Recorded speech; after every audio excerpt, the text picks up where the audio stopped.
सूरज जी जरा जोर से हंस लीजिए।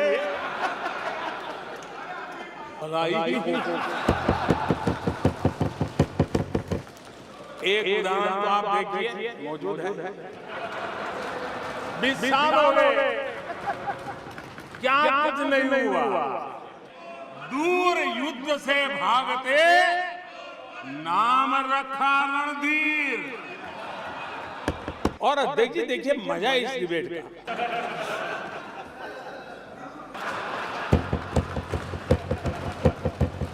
आज देश का जो मंगल हो रहा है चारों और पर नया प्लास्टर लगाने का आप जश्न मना रहे थे, खंडहर पर नया प्लास्टर लगाने का।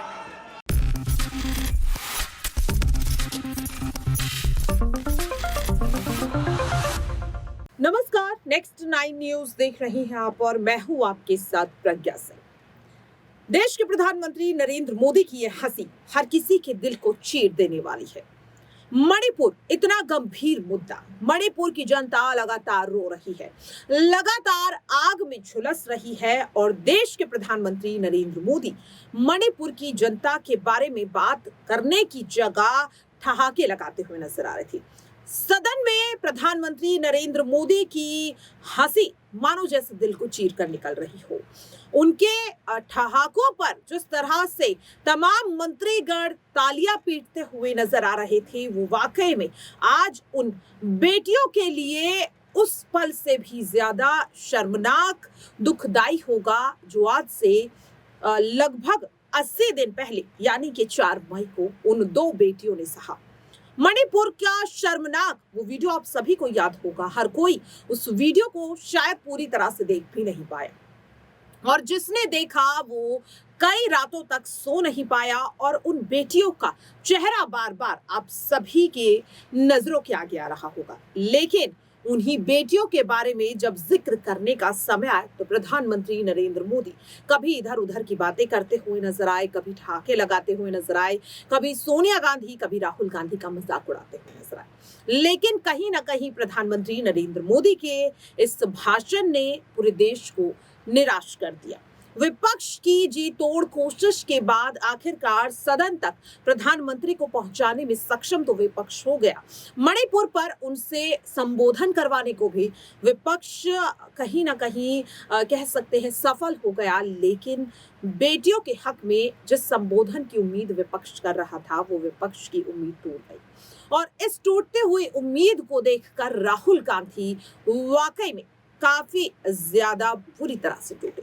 राहुल गांधी जो चाहते तो सदन में उन्हें जो कहना था मणिपुर को लेकर वो कह चुके थे।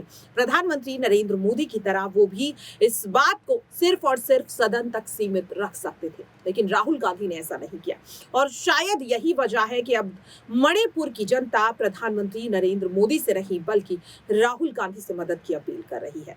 राहुल गांधी का नाम लगातार ले रही है और राहुल गांधी से मिलने की बात कर रही है। एक बार फिर से राहुल गांधी ने प्रधानमंत्री नरेंद्र मोदी को उनकी जिम्मेदारियां याद दिलाने की कोशिश की, उनकी जिम्मेदारियों का वो एहसास करवाने के लिए आखिरकार राहुल गांधी फिर से सामने आए। देखिए जरा क्या कुछ कहते हुए राहुल गांधी नजर आ रहे हैं। कल प्रधानमंत्री जी ने पार्लियामेंट में 2 घंटे, शायद 2 घंटे 13 मिनट, 2 घंटे 13 मिनट भाषण किया। उसमें अंत में 2 मिनट उन्होंने मणिपुर की बात की।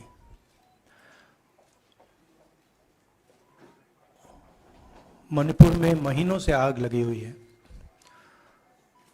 लोग मारे जा रहे हैं, बलात्कार हो रहा है, बच्चों को मारा जा रहा है। और अगर आपने देखा होगा कल तो प्रधानमंत्री हंस हंस के बोल रहे थे, मुस्कुरा रहे थे, जोक्स क्रैक कर रहे थे, हंस रहे थे। ये उनको शोभा नहीं देता है। हिंदुस्तान का प्रधानमंत्री अगर इस देश में हिंसा हो रही है, दर्द हो रहा है, हिंदुस्तान के प्रधानमंत्री को 2 घंटे मजाक नहीं उड़ाना चाहिए। विषय कांग्रेस नहीं था, विषय मैं नहीं था, विषय मणिपुर है। मणिपुर में क्या हो रहा है और उसको एकदम क्यों नहीं रोका जा रहा है, ये विषय है। मैं आपको अपना एक्सपीरियंस देता हूं, जो मैंने शायद अभी तक बोला नहीं, शायद पहले बोल देना था। मैं अब तकरीबन 19 साल से राजनीति में हूं और मैं हर स्टेट में गया हूं। बाढ़ आए, तूफान आए, सुनामी आई थी, हिंसा होती है, हम जाते हैं। 19 साल के एक्सपीरियंस में जो मैंने मणिपुर में देखा और सुना, वो मैंने कभी पहले नहीं सुना था।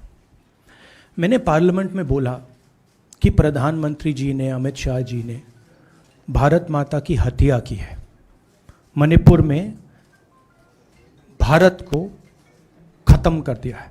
मैंने ऐसे नहीं बोला था, ये खोखले शब्द नहीं है। मैं आपको समझाता हूं मैंने ये बात बोली क्यों। जब हम मणिपुर पहुंचे, हम लैंड किए, हमें मणिपुर में दौरा करना था। जब हम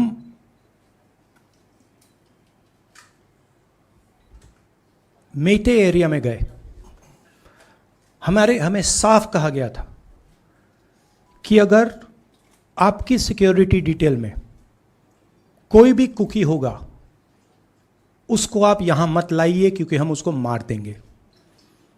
और जब हम कुकी के एरिया में गए, हमें कहा गया अगर कोई मेथे आपकी सिक्योरिटी डिटेल में होगा, उसको आप मत लाइए, उसको हम गोली मार देंगे।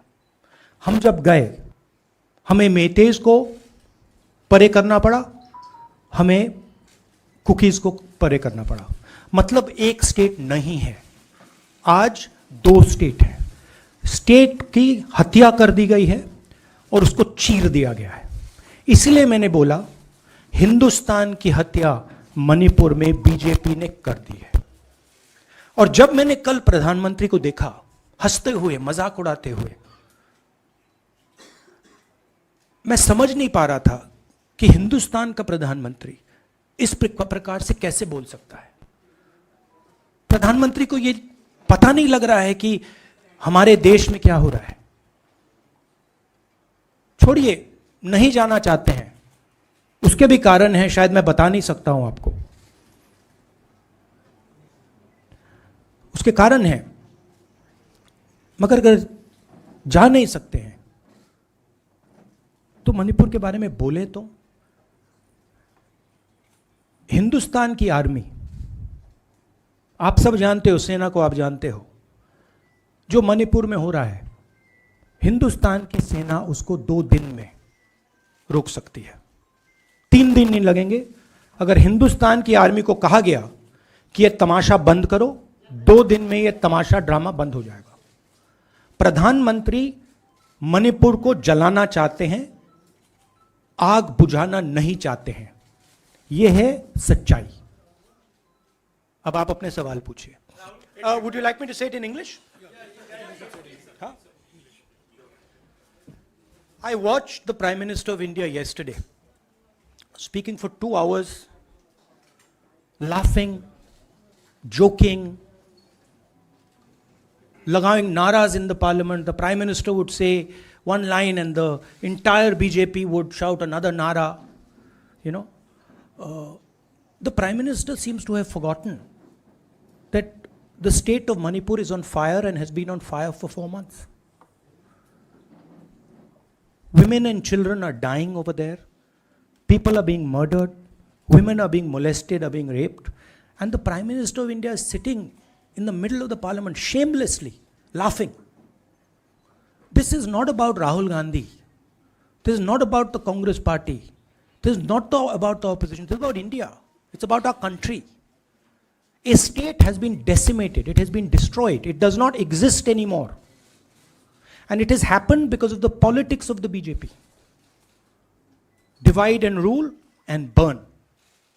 That is why in my speech I said, Bharat Mata has been murdered in Manipur. It's very interesting. For the first time, the words Bharat Mata have been expunged from the parliament. It's an insult to those words. Whatever I said that is wrong. I have said Bharat Mata, which is an idea, which is the idea of India, where everybody lives peacefully, harmoniously, with affection, has been killed in Manipur. It's a fact. So, the word itself now cannot be spoken by the people of India. We cannot say Bharat Mata in parliament.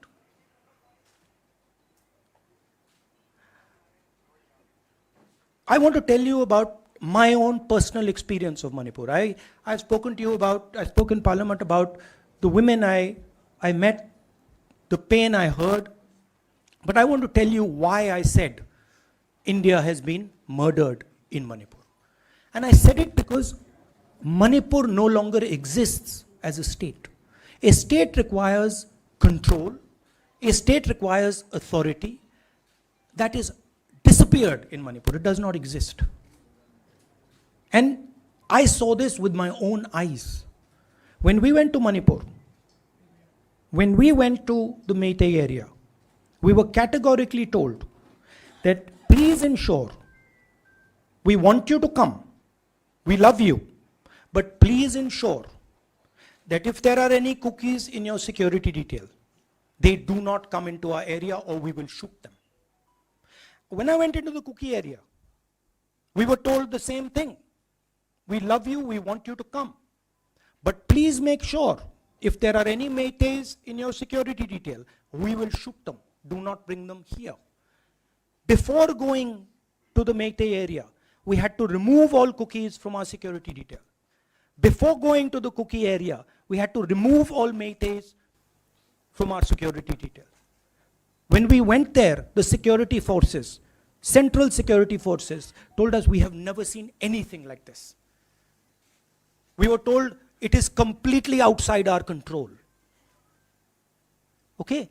That is why I said Manipur has been murdered by the BJP, and the idea of India has been murdered by the BJP in Manipur. I was not speaking metaphorically. I was speaking literally. Now, the Indian army, it will take the Indian army 2 days to put an end to the nonsense that is going on in Manipur. The Prime Minister refuses to stop the fire. He wants Manipur to burn. He allows Manipur to burn. Because if he did want it to stop, there are tools in the hands of the Indian government that can stop it immediately. I know. I have full faith in our army. I know. And every Indian citizen knows that if the Indian army is told, please put an end to this, it will stop immediately. There are reasons for the PM not being able to go to Manipur. I'm aware of those reasons. I don't want to say them publicly. But there are clear reasons as to why the Prime Minister is not going there. That is why we wanted the Prime Minister to speak in Parliament. That is why we wanted Manipur to be on the agenda in Parliament. And what did the Prime Minister do? He ridiculed the state. He ridiculed the women of the state. He laughed at the women of the state. That's the truth. Finally, I just want to say one thing again in English. See, the Prime Minister, when he becomes Prime Minister, he ceases to be a politician. He becomes the representative of the voice of this country. His the politics should be put aside. And the Prime Minister should speak not as a petty politician, as the leader of a political party, but the Prime Minister should speak with the weight of the Indian people behind him. And it's tragic to watch Mr. Narendra Modi. It's sad, because the Prime Minister does not understand what he actually is. He is our representative. He's my representative. He's all our representative. And watching the Prime Minister spend 2 hours talking about the Congress, talking about the opposition, making ridiculous remarks about the name, This really does not do justice to an Indian Prime Minister. I've seen Prime Ministers from the Congress Party, I've seen Prime Ministers from the BJP, I've seen Mr. Vajpayee, I've seen Mr. Dev Gowda. None of them have ever done this. There's a complete misunderstanding in the mind of Narendra Modi ji about what the Prime Minister of India is. तो देखा आपने और सुना भी कि किस तरह से साफ तौर पर राहुल गांधी मणिपुर पर एक बार फिर से केंद्र सरकार को जागरूक करने की कोशिश कर रहे हैं। वो एक बार फिर से कह रहे हैं कि प्रधानमंत्री जी अब कुछ करिए। देखना होगा राहुल गांधी की इस पहल के बाद क्या मणिपुर में हालात सुधर पाएंगे या नहीं, या फिर यूं ही प्रधानमंत्री प्रधान सेवक की जो ठहाके भरी हंसी है मणिपुर की जनता के दिल को चीरती रहेगी। इस पूरे रिपोर्ट को लेकर क्या कुछ है आपकी राय कमेंट बॉक्स में जरूर शेयर करें और बाकी ऐसी खबरों के लिए आप सभी देखते रहिए नेक्स्ट 9 न्यूज। नमस्कार।